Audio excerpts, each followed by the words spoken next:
Здравейте, приятели! Вие сте с новата поредица в канала Страшни истории. В днешното видео ще научите легендата за Слендърмен. Представете си, че тъкмо сте се прибрали от работа, отпуснали сте се удобно на дивана, с книга в ръка, пиете чаша чай и се наслаждавате на спокойната вечер. Изведнъж някой чука на вратата, не очаквате никого, но въпреки това ставате, за да проверите кой е. Пред вас стои малко момиченце и докато я гледате, си припомняте нещо, което сте прочели преди няколко дни. Легендата за бялата смърт.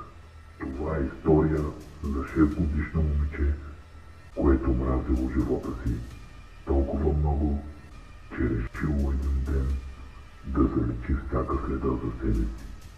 То унищожило всичките си вещи, а накрая се самоубило. Само няколко дни по-късно всички от неговото семейство починали при странни обстоятелства.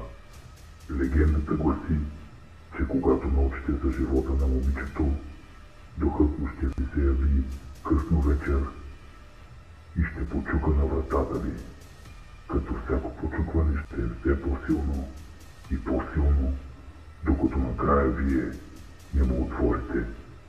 Тогава то ще влезе и ще ви убие, за да заличи всяка следа от себе си и да запази съществуването си в пълна тайна. И така, скъпи приятели, надявам се днешното видео да ви е харесало и ако желаете да правя още такива подобни видеа, да ви разкажа за още интересни и страшни истории, харесайте това видео, абонирайте се за канала с камбанка, като по този начин вие подкрепяте мен и каналът ми. Благодаря ви!